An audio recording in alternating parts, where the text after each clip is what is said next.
Let me tell you, here you are in a business network talking about raising taxes. Are you crazy? What taxes should we raise? I think we need to have a consumption tax in this country in order to pay our bills. We can't continue to borrow $1.3 trillion. Yes, we should reform Social Security, means test it for the better off. We need a huge cut in defense. It's way too big, given the minimum threat in the world today. David Stockman is tough love.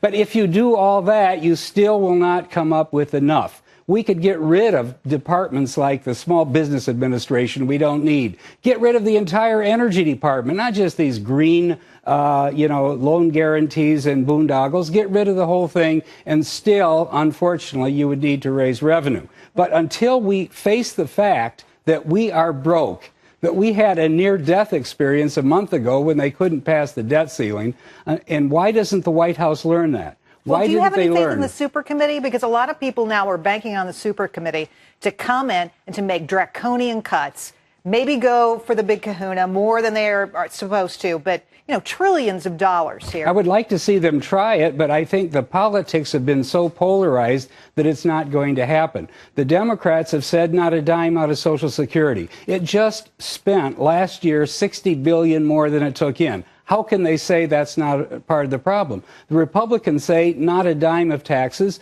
and then the president comes out and turns revenue raising into class war. So we have a totally non-functional or dysfunctional governance process fiscally. We have really, and this is very difficult to say, but I think it's true, a doomsday machine hurtling forward, borrowing money at a rate of $5 billion a day. And there is no prospect that either party or our political system can get its act together for 2 years. Well, it's like that NASA satellite. You didn't know where it was going to fall or what would happen to it. I want you, though, to listen to something that Senator Pat Toomey had to say. He's a member of the Super Committee, sure. and he's thought about this a lot. Here's the senator.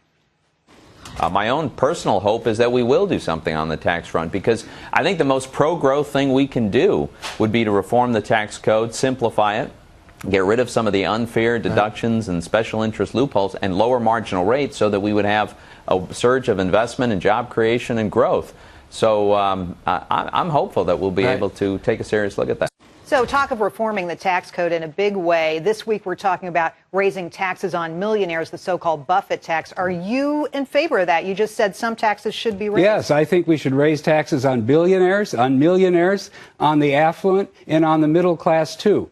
The fact is we have to pay our bills, and there isn't a corporal's guard in the Congress and either party, including the Tea Party, for the magnitude of cuts that you would need only on the spending side. In theory, I agree, cut spending.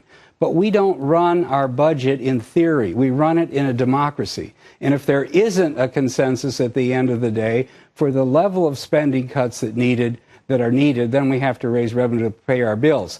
So I agree that we need to tax the rich, but we also need a broad-based consumption tax in order to pay our bills. David, the argument against that, of course, is that the rich already pay their taxes. They pay a lot of taxes, the most taxes, more taxes than anybody, and about half of the population pays no taxes at all. How do you respond to that? Well, that is true if you look at it narrowly, but actually the big problem today is the low rate, the abnormally low rate on capital gains and dividends. We tax it at 15%. The bus driver gets taxed at 35%, counting payroll and income. So I think one of the things we could do, in line with what Buffett is saying, is basically tax all income the same. Get rid of the preferences, get rid of the loopholes, and there really is no more virtue in making money speculating in some real estate than there is going to a job every day and earning a paycheck. But maybe not anymore. Maybe you can't have a claim to fame like Warren Buffett. However, you might be somebody saving for retirement, right? You might be setting money aside and then harvesting that. Those are not the people we want to penalize with a 35% tax hike, do we? No, but on the other hand, those are the people that are being penalized drastically by the Fed today because it's driven interest rates to zero.